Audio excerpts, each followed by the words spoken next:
Hello. Hello everyone, welcome to lecture 9. We have 10, 11, 12. I guess we have 12 lectures, so this is like the last 4 lectures right now. Okay, today we're going to talk about one of the very important techniques, simple yet important techniques that people use nowadays in the world in order to speed up the thing. Okay, call it caching. I believe that many of you may have heard about it before. Right.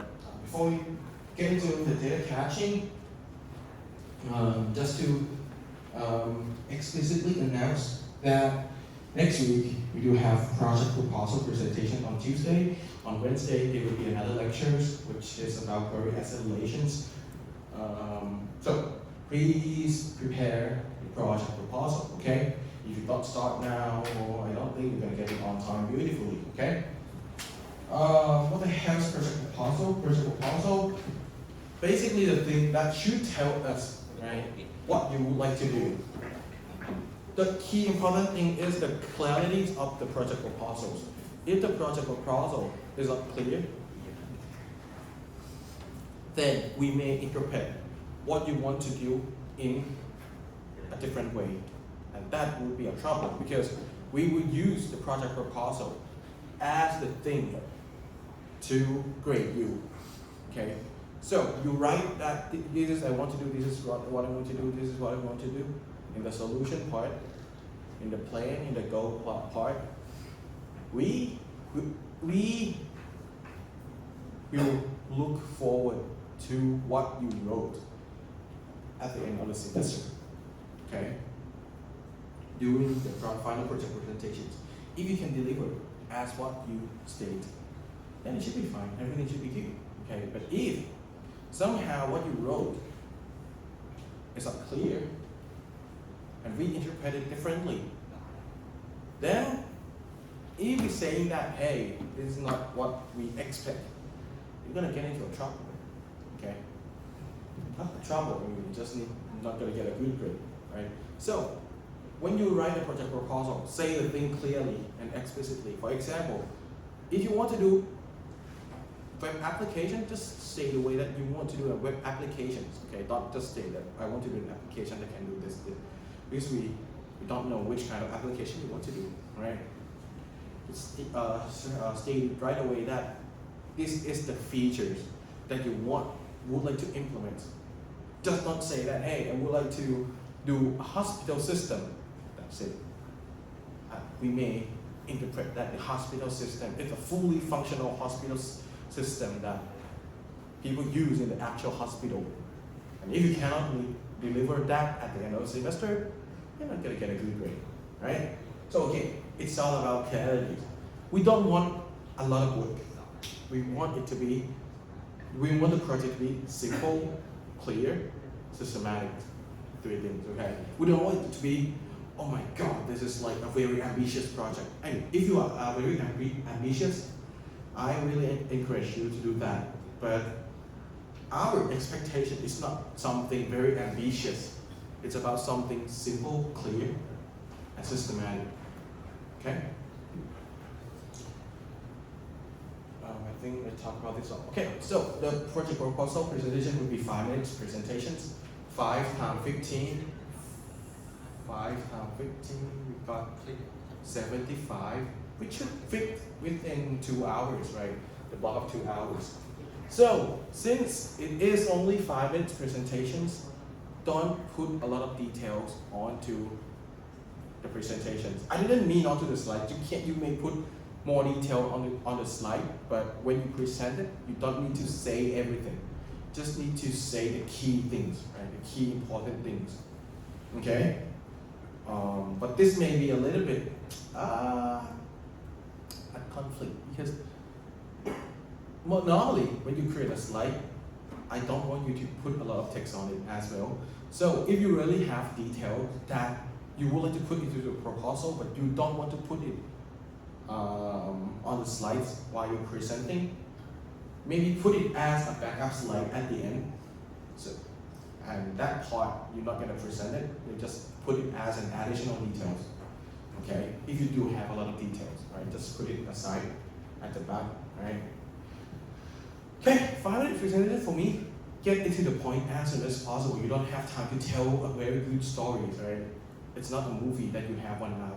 Now you only have 5 minutes, so get to the point as soon as possible, right? Jump into the context. So this is the field I'm working on. I would like these solutions to be implemented in. This is the problems that in this field that they are encountering.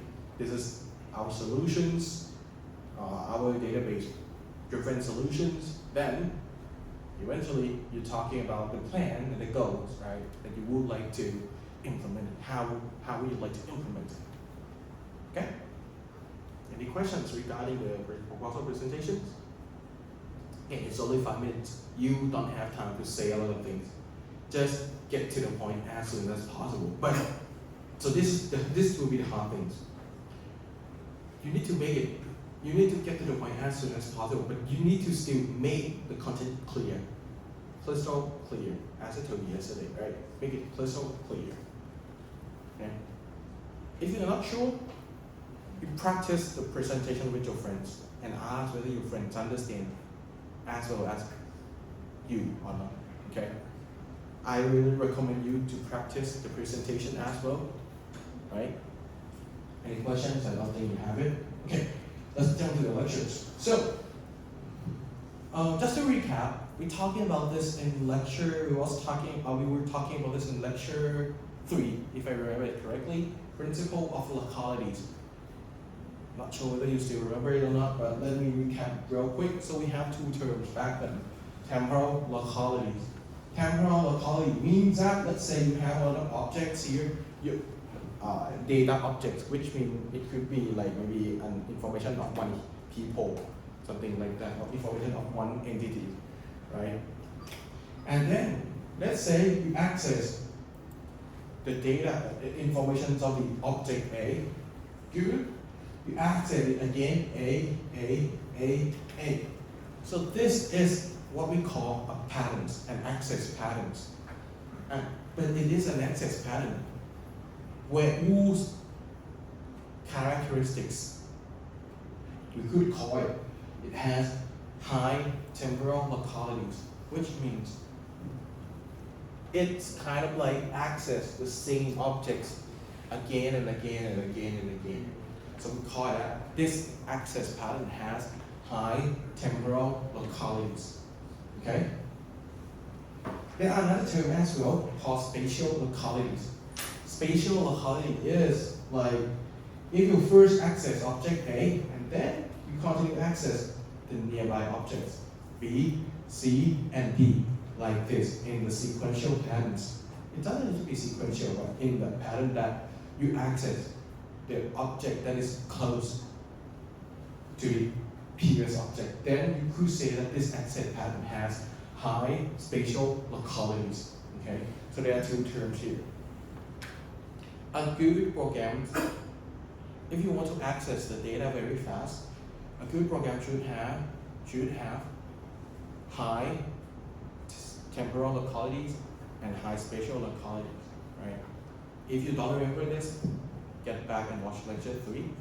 Right, I have described this already, right? But I just need to refresh you these 2 terms because we're going to use it as well, and you may see these in action.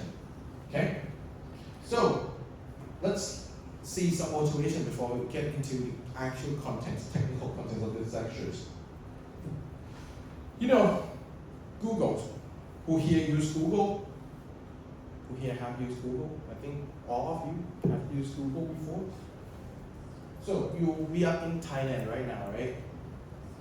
But Google server, actually their centers, actually they're distributed across the globe. But let's assume that Google data center is in the States right now. You know, let's say when you would like to request some data from Google, you need to go through some under waters, the ocean link between this to the data centers.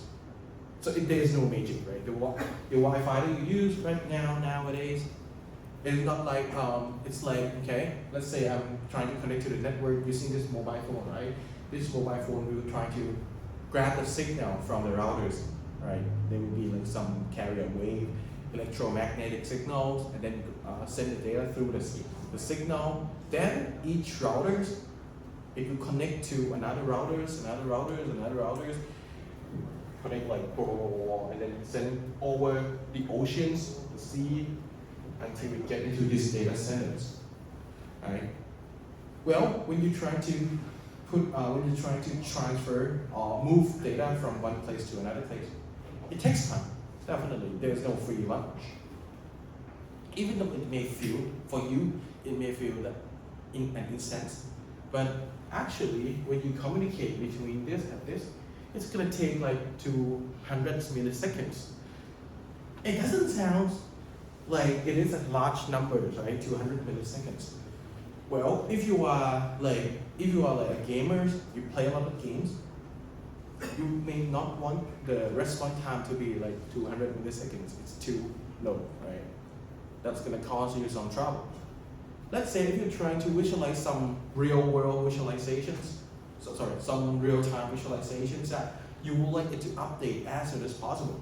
Having 200 seconds to communicate between Google back to you wouldn't be a good choice, right? So, oh, by the way, we have one term here called latencies. Latency is basically the term that we describe time delay for data to travel from source to destinations. So it is like a delay when you transfer data from this to this. One kind of data could be your query. When you put some text into the text box, to the search box in the Google, right? That is a query. That is your query. You send your query back to the Google data centers, and Google data centers give you back response to you using this data movement links. But in reality, as you know, Google has a lot of data centers, right? Could have like some data centers in Japan, in which if access the data center in Japan, it may take like 75 milliseconds, which is like less than half of when you want to get the data from the States, right? So it's a lot faster. This is one of the real world example for when you get data close to you, you're likely gonna have better latency. Better latency means lower latencies. Okay. All right. And many people nowadays, let's say if you want to set up a server that Thai people use a lot, then you may want to find a server, or you may want to rent a server that is in this region. You don't want to rent a server in this regions, that kind of thing, like that. Okay. So this is like some motivations that if you bring data closer to you, you're likely gonna access it with less time. Okay? If the data is too far from you, then it takes some time, takes more time. If the data is close to you, it takes less time. Okay? So that is a very high level motivations. Let's get more technical. Again, lecture 3. We're talking about the storage hierarchy, right? In which we have cache, main memory, secondary storage, or SSD or hard disk drive. Your computer, your mobile phones have at least these 3 components for storing data, right?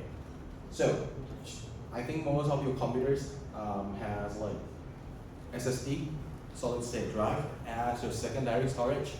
Then whenever they want to, your programs or applications want to use the data, they grab the data and put it into main memories, right? And then if those data are frequently used, those data will be stored in the cache. Because the cache here, the upper level here, are likely to be faster, a lot faster, like 10 times faster than the lower layers. Cache, if you don't know how fast it is, if you access data in cache, you're likely gonna get nanosecond each time latency, which is fairly fast, right? You get one data in a nanoseconds, very fast. Comparing to you get data from Japan, it's like 75 milliseconds, so hard. Right? For main memories, you get in like the range of 100 nanoseconds to 10 microseconds. Still a lot faster than you travel from Thailand to Japan, right? But it's a lot slower than you use the cache. You know, it's like 100 times if you check the best latency. Right? For secondary storage, including remote, it now 1 millisecond base. Actually, it's a lot faster than 1 millisecond. I could say that it can be like 100 microseconds as well. Okay, so it's now very fast if you use SSD for this one. But see, if you try to access the data at the secondary storage level, it takes time. Like it takes like 10 100s, 1 millisecond. This is 10 to the power of 3, 10 to the power of 9. It's like 1 million times faster if you read data from cache. 1 million times up. Look, it's very hard, right? From main memories, it takes like 10 hundreds times. Oh, sorry, it takes like 10 to 4, right? I don't know, but if you move data from your disk into main memories, it takes like maybe hundreds or 1,000 times faster, right? So it's better to keep your data alive in the higher layers, higher levels, or faster level. But why? Why don't we just have a large cache? I think we have discussed about this before, right? Large memory, large cache. We cannot afford it. Because if you want the cache here, the reason why it is fast is because the way, the complexities of how they produce it, how they manufacture it. So the cost is also very high as well. So that's why your computers, your iPhones, your mobile phones don't have a lot of cache. It's not going to have a very large cache. Okay? Right, any questions? Also, another reason is that secondary storage, it's cheap, plus it is not volatile as well, which means for main memory and cache, let's say if your mobile phone run out of batteries, then data in the cache and data in the main memory will get wiped out. So you will lose all the data if you store it. If you store those data in the cache and in the main memories. But if you store the data in the secondary storage, like your SSD, then the data is likely to be kept, right? Because it has like some functionality to have some insulator, something like that, blah blah blah blah blah, right? Normally, typically, people, when we create applications, we store it, we cache the data, even though we have the hardware called cache. But many times, we can also cache the data in this layer, in these two layers. Again, because these two layers are faster than the secondary storage layers, right? So let's say if they just move some data from secondary storage to main memories, then we can access the data faster now, right? We are allowed to access the data a lot faster by just moving data in the secondary storage to the main memories. Some data we might not be able to keep it in the cache because the cache will be very small. Let me give you some numbers.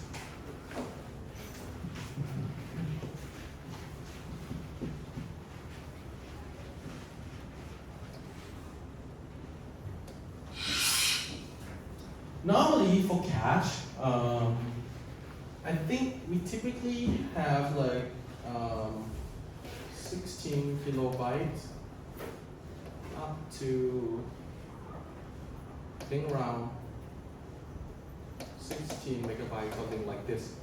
16 megabytes is not that large, right? 16 megabytes is actually very small. We can only fit in, nowadays, only 2 or 3, 4 high resolution images, right? With 16 megabytes. Even if it's very small, like 60 kilobyte, you can't even fit any high resolution image into the cache. So that is why you cannot fit everything into the cache. For main memories, I believe you all know it, right? The mobile phones, typically, I think at least now that we have 4 gigabytes, right? And some computer you can get into like 2, 5, 6 gigabytes if you are very rich, okay? This can fit some substantial amount of data already. If you want to play some movies, a movie file may take like, maybe a Blu-ray one may take 100 gigabytes each. So you can put the movie to main memory entirely, and you can read it at this speed, which is pretty cool, right? But even though you cannot do that, the secondary storage, hard disk drive, SSD, nowadays it's like 512 gigabyte to maybe like some terabyte, right? A lot of terabytes. So this one aims for you to store every data that you would like to store. Right? So say you have like 100 gigabytes of your movies and you want to play it. And let's say your DRAM is just 4 gigabytes. So how to load it? You don't need to load the entire file. You can chunk it and load some piece to the main memory. That is fine as well. And then whenever you want to use the next chunk, you then load another chunk into the main memory. And this goes the same as well as the cache, right? You only load some chunk from memory to the cache in order to actually have the speed of access. Okay. For data to be loaded from secondary storage to the memory, this is mandatory.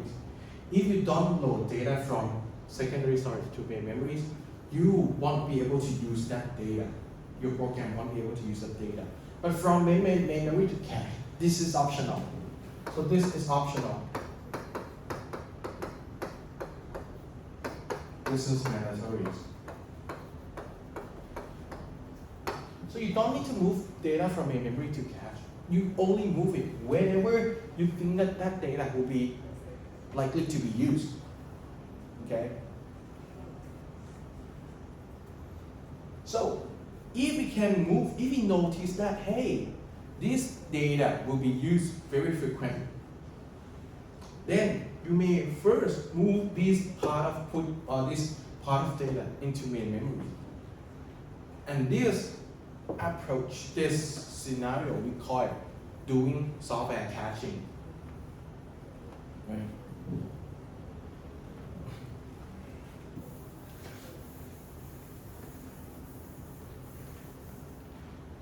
There are more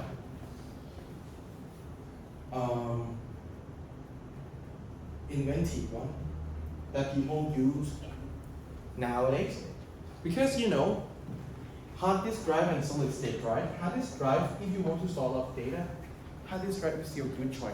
Google still use hard disk drive nowadays. Most of them, I know that some of them they also use SSD as well, but most of this in Google still hard disk drive.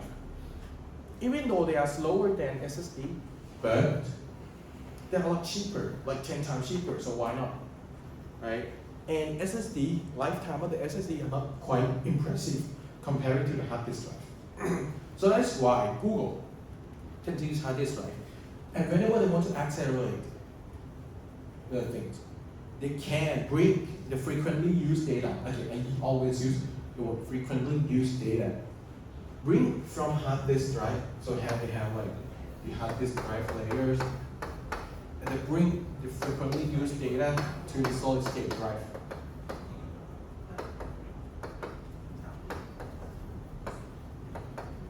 Okay, bring the frequently used data to the solid state drive to make the data access faster.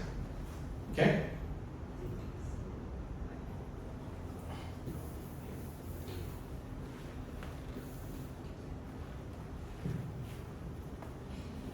So now, you should have some glance about cache. Right, let's see it in a more conceptual way. So, what is a cache? Cache is typically a faster but smaller data storage, right? It's often used to store frequently used data. And this will be the highlight.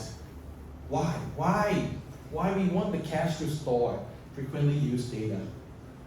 Let's say if it doesn't store frequently used data, if it stores like rarely used data, and you put a lot of rarely used data into the cache. My question is, let's say if you access the frequently used data, you need to access here, right here. Not here, because the cache is now full of the rarely used data, in which you rarely can access it, right? So you don't want to do that. You want to store the frequently used data into the cache so that whenever you want to access them, you can access in the faster data storage. That is why you have cache.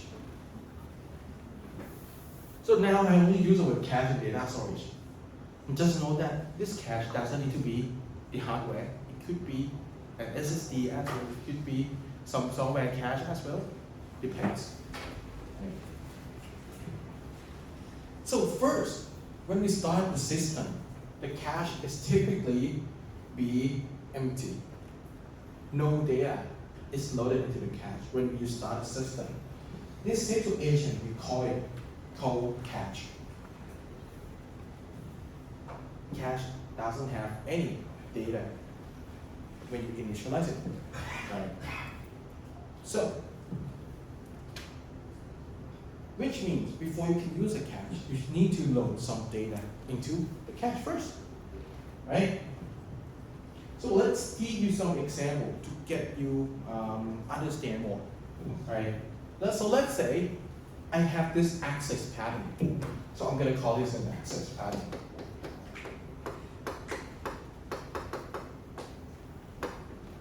Right?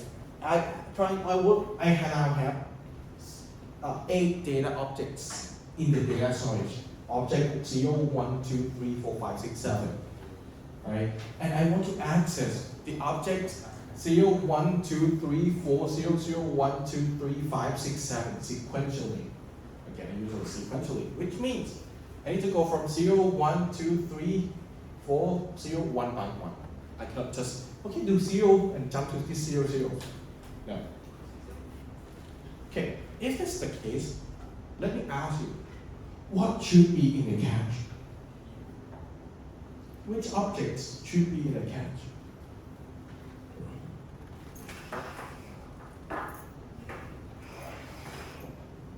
Which object should be in the cache? What should be cache?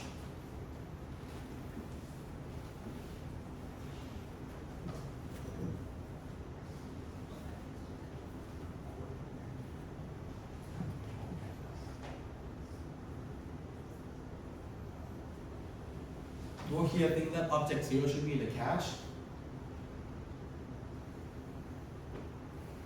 Let's see some. How about object 1? Okay. Object 2, 3, 4, 5, 6, 7, 8, 9. Oh, just saying that's 7. So I saw some hands say that the first 4 objects 0, 1, 2, 3 should be in the cache, right? Why?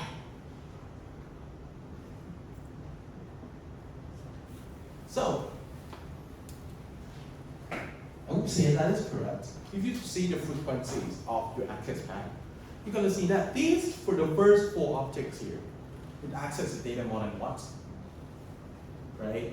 The last 4 objects, we only access them once. So if we put the last 4 objects into the cache, you put into the cache, then you only use it once.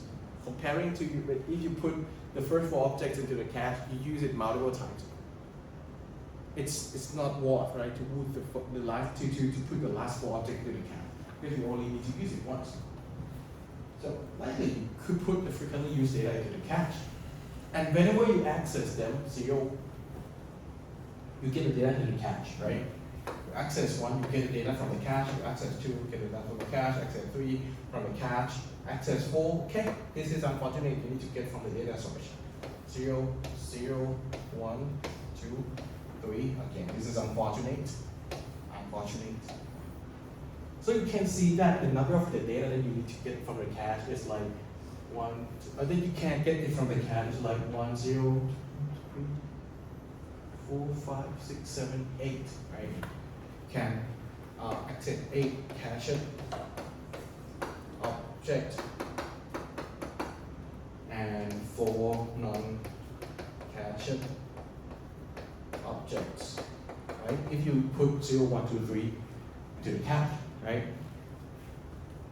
So in order to compute the performance of the cache, we can also compute something that we call a hit or miss rate as well. Miss it, 9, right? 1, 2, 3, 4, 5, 6, yeah, 9, 8, okay. You can compute something, these two matrix, we call it a hit rate or a miss rate.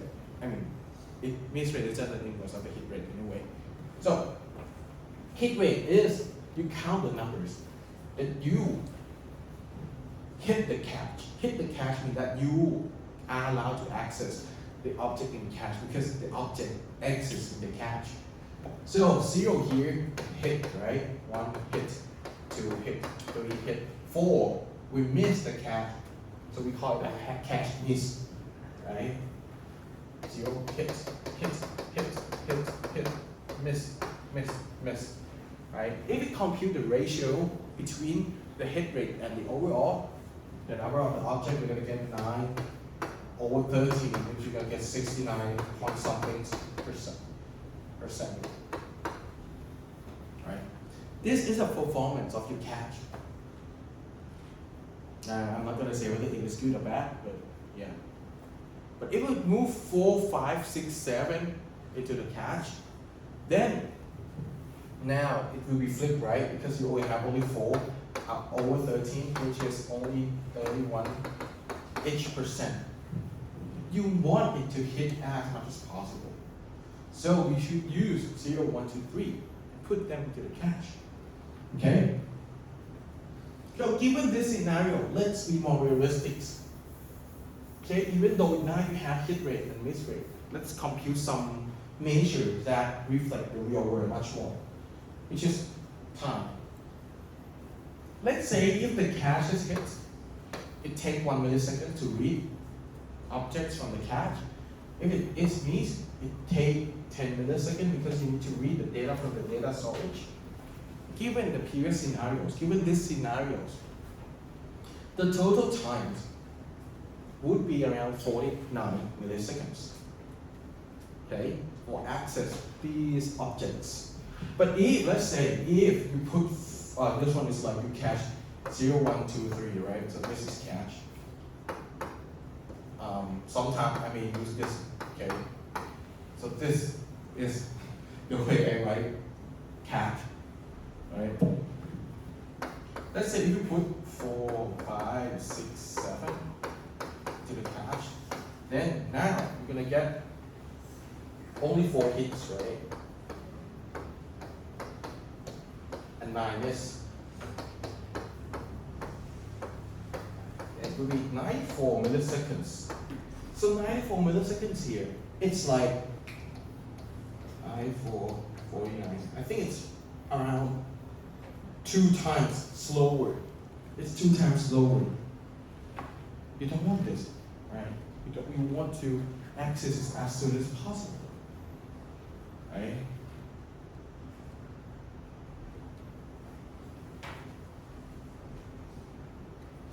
Did I record? Okay, good. Okay, any questions, comments, concerns? The final example will be something like this. All right. I want you to compute some number as well. But it will be some easy computation like this, so no need to be worried, okay? But this is like the actual computations. But normally, when you create a system, an application, you're not going to access only like 12 or 13 times. You will access like access a lot of times. This a lot of times. So,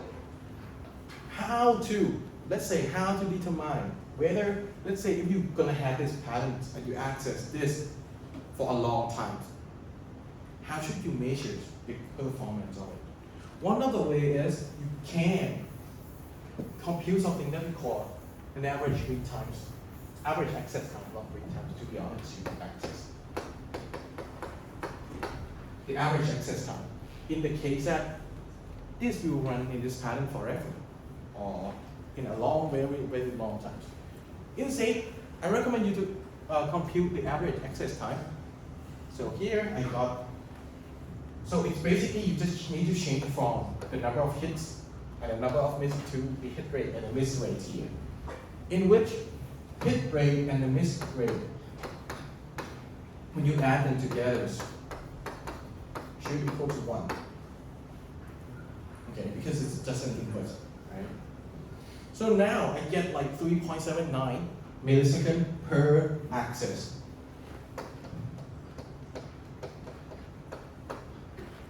Let's say you want to access 1 million data, which means you may take around 3.79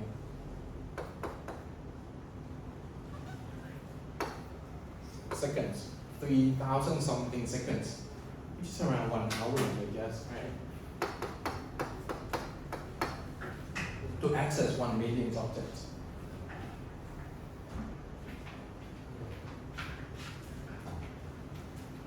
Okay, any questions?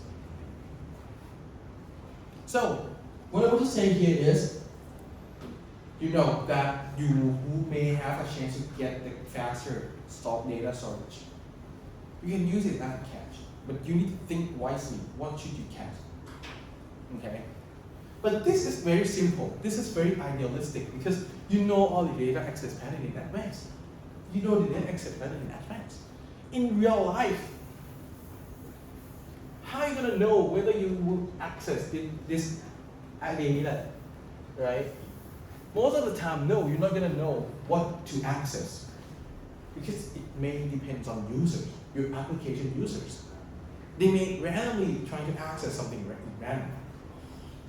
And definitely, that's not that great. Oh, by the way, I forgot to say that. So here, when you load data into the cache, like this, you move 1, 0, 1, 2, 3 into the cache. It also takes some time as well. Because you need to read the data from the data storage put into the cache. It takes some time. But if the access pattern go forever, then I'm calling the first part as, you could call it a preload, or maybe one of the technical terms is called data prefetching. Right, prefetchings, right? It takes time. But if you read that data, right, the time for data prefetching will be amortized or will be neglected, right? So you can just ignore it. If it's not that much compared to the amount of data you load, right? So sometimes you don't need to take it into consideration if you use static cache. But if the workload change over time, and you need to load the new cache a lot and a lot, then the data preload time will be significant, and you cannot ignore it, right? And in real life, somehow the workload is like that because it changes over the time, right? For example, you see this access pattern. For the first few numbers, see that, hey, this one, we should cache 1, 2, 3, 0, 1, 2, 3, right? But the purple one here, oh, it's likely better to cache 4, 5, 6, 7, right? But if you view it like entirely, and you compute the frequency, you see that, hey, maybe I should cache 0, 5, 6, 7. It's there. So there are many different ways to deal with it. Which way is the best? Let's see. So if we base on the frequency, object 0, 5, 6, 7, they are the frequently used one, right? So let's say we put it into the cache. So we're gonna get 60% hit rate. Okay, not bad, but not that great, right? How about if you break data into two working sets? The first working sets, right? We catch 0, 1, 2, 3. We get 90% hit rate. The second working set, which is the purple one, we catch 4, 5, 6, 7. We got 100% hit rate. Why don't we just do that? Right? It's beautiful. One of the reasons is that the first one is loading. Whenever the working set say change, this one, you need to pre-refresh the new data, in which I told you that refreshing new data takes some time, right? Takes some time, so you don't want to do it a lot. And many times, you're not gonna know the entire regular in advance. So how are you gonna know when should you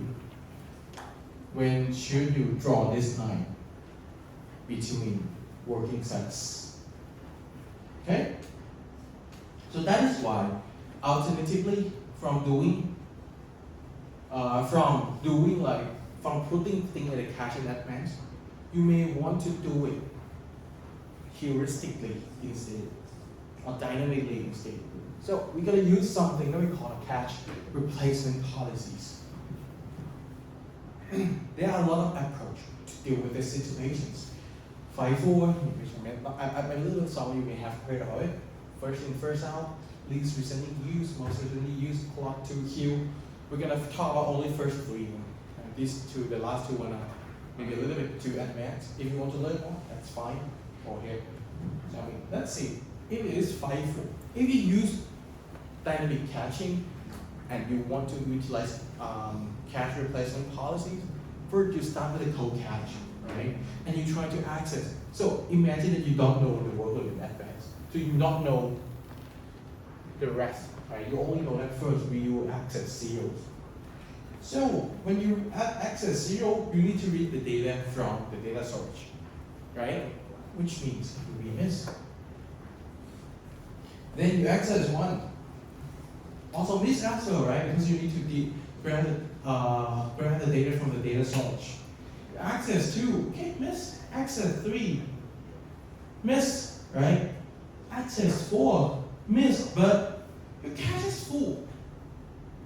So how to push forward to the cache? This is the time that you need to use the cache replacement policies. If it is first in, first out, it means that the cache that coming in the first must be the first one to get out. 0 came first, which means we should replace the next object to be cached, which is 4, with 0. So we move 0 out and we put 4 into the cache. Okay? Then, unfortunately, we need to access another 0. So we do what? We move 1 out and we put 0 into the cache. And this is where the magical moments happen, because eventually we got the first hit. We got the first hit, which is 0s here. Cool, right? Wonderful. But we're gonna get into a lot of miss here. 1, 2, sorry. 1, 2, 3. Okay, and eventually this. Right? So in this case, if we use FIFO, you would get like 35% hit. Pretty low. Okay? So the good patterns for FIFO is something maybe in the back. If we got something in the back and move on, it will be very good for FIFO. It's died.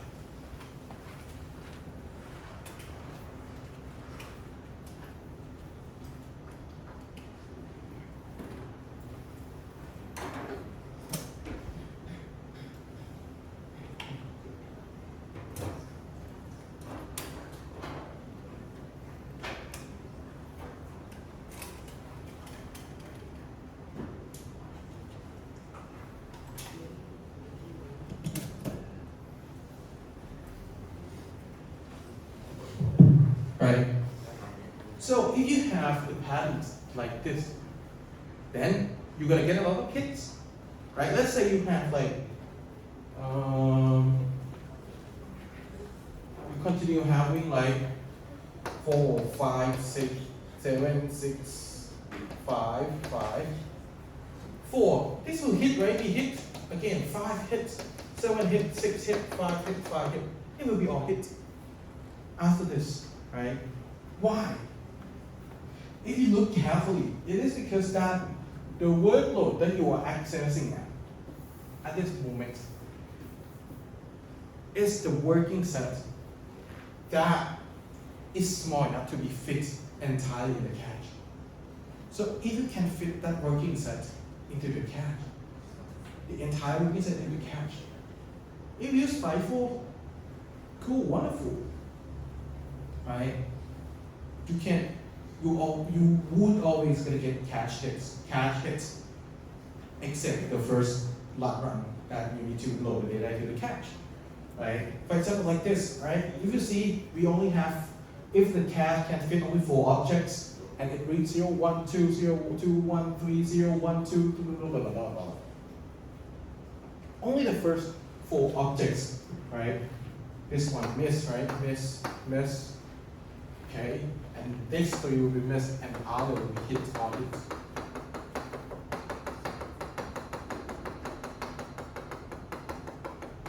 It will be all hits. You only need to get the miss for the first time you access the object for the first time.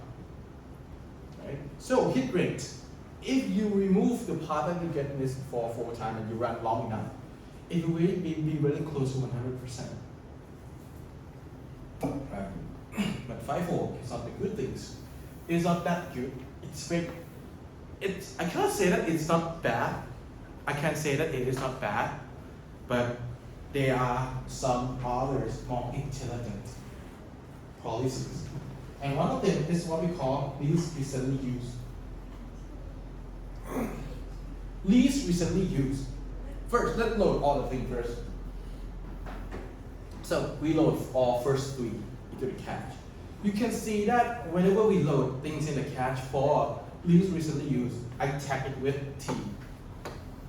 T here is the timestamp. T0 means the time at the times zeros. T1 means at time 1. T2 means at time 2. T3 means at time 3. Next, if we go to 4, now the cache is full, so we need to decide what to remove. The policy, the least recently used policy means that we would like to remove, we would like to replace the new object that you would like to put into the cache with the least recently used one. Least recently used one. Least recently used means you want to access the thing that is it's oldest in the cache. And what is the oldest one? Zeros, right? Because we have to get tagged with time zeros. So now you remove zeros and you put 4 instead. You make T4, right? Again, for the next one, zeros. It's full, the cache is full, so we need to replace 0 with something in the cache. What is the oldest one? 1, right? So you remove it. This looks exactly like FIFO. But what is different is here. For zeros, oh no, this is not still not different. Oh, okay, a little bit different. For zeros here, when you access 0, now 0 should not be the 1. Right? 0 should be the 1 that just recently used, right? If you access zeros. When we say use here, mean that we recently access it. Which means now we access zeros. We also need to update the time here as well. If it is FIFO, we don't care whether it has been recently used or not. We only care about when it first came in. But least recently used, we care about the latest update. We only remove the one who haven't been used for a while. Right? So, unfortunately for this example, I can't say it right away that eventually it will look the same as FIFO, right?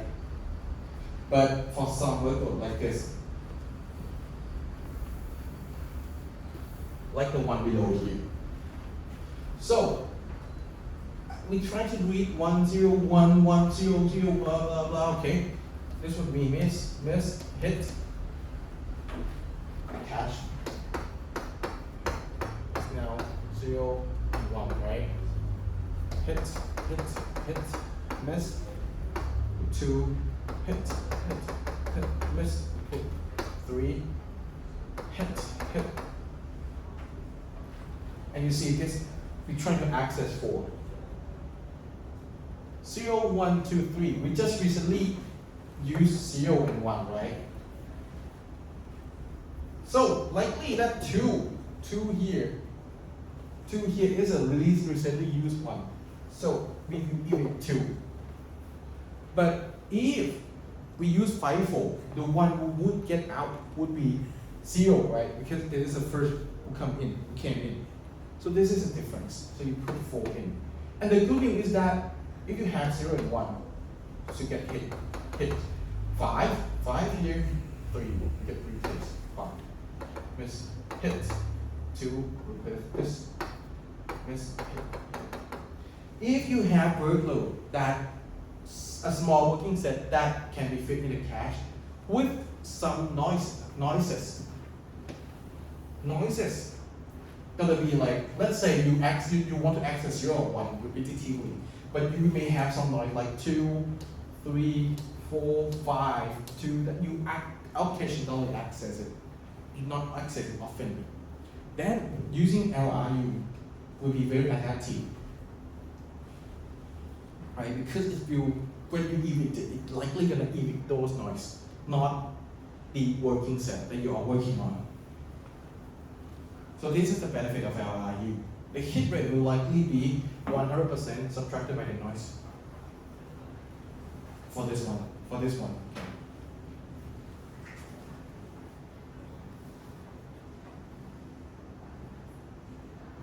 So this is LRU. Many people, when they want to create a cache, they tend to start with this. This is the not that simple, but very useful one because it can adaptive to noises. Because in real life workload, okay, true that we tend to access the same working sets repetitively, but there may be some users that try to do something different from the others, and those are noises. So if you use FIFO, then noises could cancel out the repetitively working set. But if you use LRU, then the noise likely will get ignored. Okay, right, let's get into the next problems. The next one, before we get into the next policies, I want to talk about these problems. We call it larger than the cat scam. So the cache is limited, right? But sometimes you may want to sequentially access the data in the data storage. Like you want to access all of them, 0, 1, 2, 3, 4, 5, 6, 7, 0, 1, 2, 3, 4, 5, 6, 7, this way, a lot of time. If you use FIFO and LRU, definitely you will get all misses. All of the access will be missed, right? Definitely, and it will be very sad. So the next approach, not very useful, but it is very useful for this case. It's called most recently used. So you remove the one that is most recently used. Sounds very weird, right? So again, you do the same thing as LRU, but when you replace it, right? You replace with the one that you most recently used. So which one is the most recently used? The youngest one, the freshest one, 3. You replace 4 with 3. You replace 5 with the last one. You see that the only most recently used one always get replaced. The good thing is here, when you do most recently used, you tend to preserve the old one. So once you get back, now you start to get hit. And then let's go to another round of this. Okay, so eventually we got like 4 hits out of 16, which is not quite good, right? 25%. But this is from MRU. If you use LRU of FIFO, it will be 0 out of 16. So MRU is better, right? So you may say that, hey, which kind of workload gonna do this? When are we going to do this? Are we doing this often? The answer is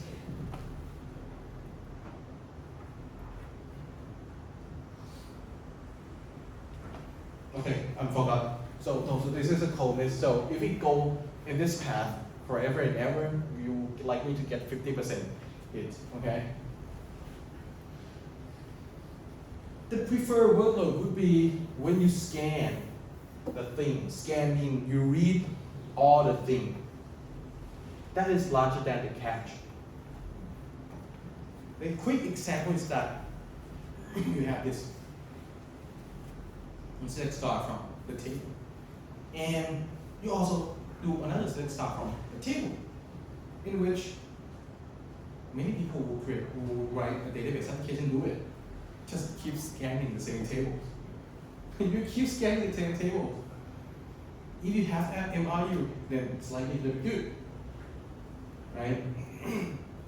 So this is MRU, most recently used, right? That is the main technical thing. So what I want to say here is that, well, that DB that you use or other DBMS database management system, not only that they help you by exposing you with SQL or query languages, not only that they help you make sure that the data are good according to the constraints or rules, it also helps you cache the data as well using the functionalities of the components called buffer pool or cache. So DBMS will also have something like this. So if you remember in lecture 3, when database management, when you move data from secondary storage to the main memories, you move it as a page of like 3-4 kilobytes, and you move each page into the main memories. And this, in main memories, database management system will allocate some space for doing caching. And this space is what we call buffer pool or cache. Right? So this is for doing caching for the page. Let's say if you use this page very often, the database management system will cache it for you, keep it in the main memory for you. It will not get down to the secondary storage. So whenever you want to use it, you only need to access that frame, that page. Okay? So if you don't remember, this is what we have talked before, right? In lecture 3. So we have the entire tables here, right? And we tend to put some part into the main memories. And if this page likely to get used frequently, then this page will keep alive in the main memories because of the buffer pool functionalities. And this buffer pool, yeah, as you may guess, it will implement LRU, MRU, clocks to help you facilitate this pool, this cache. Okay. The space for buffer pool, you can configure it So like in DBP, you can try to configure the memory limits. So this will be the memories that DBP will use for doing this caching. Okay, there are also other systems that you can configure the memory like this as well. Right? This lecture is going very fast. We almost at the end of the lectures, So, before we end the lectures, I would like to talk about some practice that people nowadays, they do caching. One of the ways they used to do caching when they create an application is to use a software that allow you to store data in memories.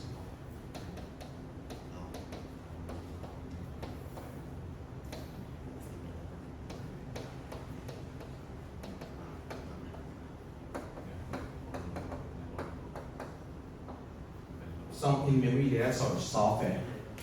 And when you utilize this kind of software, let's say your applications, right? Your application requests the data from the database. So this is database mainly managed by DBMS, right? Let's say this database contains data like 1 Alice, 2 Bob, blah blah blah. Right? Let's say the application wants to know who the name of 1, which is Alice, right? Database here are typically on a different machine.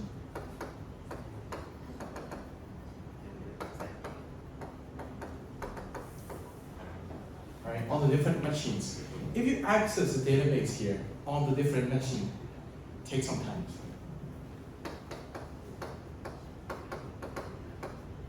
So whenever you want to request the name of 1, you may want to check the cache first. The cache typically will be typically will be in the place, the location that is the closest to the applications. And one of the cache could be in like something that we call a web server. So if you remember in lecture 4, we have like the application, right? The application connect to the web server or the application server. The application server connect to DBMS. And DBMS connect to the database. You don't always need to get the data from DBMS. You can try to check if, let's say, your application server connect to cache, right? Whenever you query this, you check the cache first.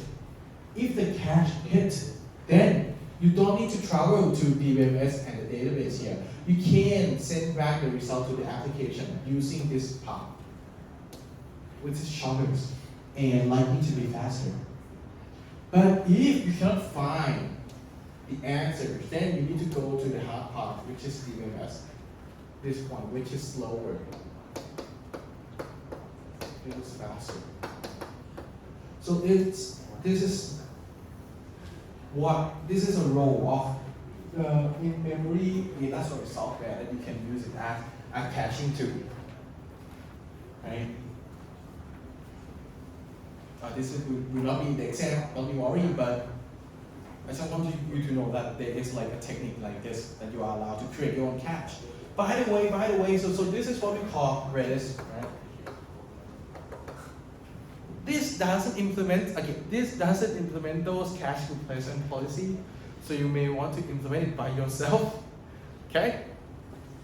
That may be something that not good for this kind of software. Okay, but I believe that they are already self-managed cache software that is better than this. So another one that may be more relatable than this is CDN, Content Delivery Network. You know, CDN is something that sometimes when you copy your photos, right? You've got some link that calls CDN something. You know what? You know why? It's because, well, sometimes your actual data is in some server far away from you. But I told you in the beginning of at the beginning of the class, right, that if you need to travel from Thailand to this, it takes time. So many times, these origin server, they utilize some service called CDN that have server all around the globe. And they kind of like, okay, if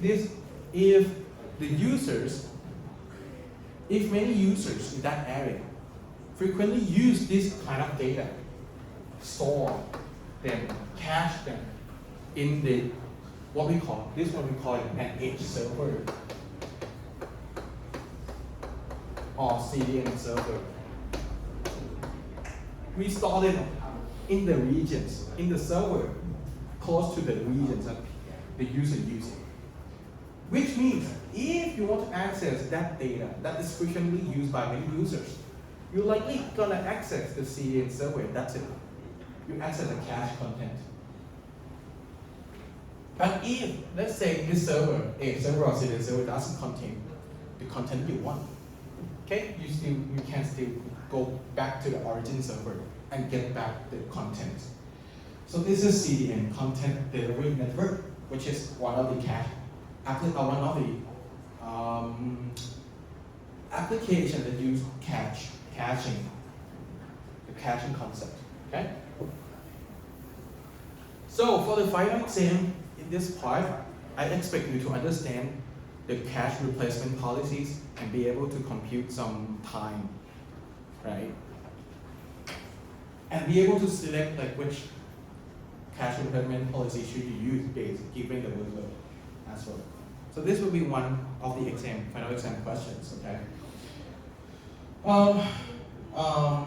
In summary, caching is basically a concept, simple yet useful. Caching is being used nowadays, not only CDN or blah blah blah.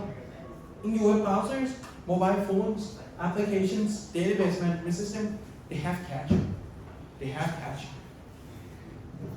Dynamic caching really relies on the cache replacement policies, right? And database management system also do caching, called the component caching, buffer caches or pools. Actually, that's it for the lectures. But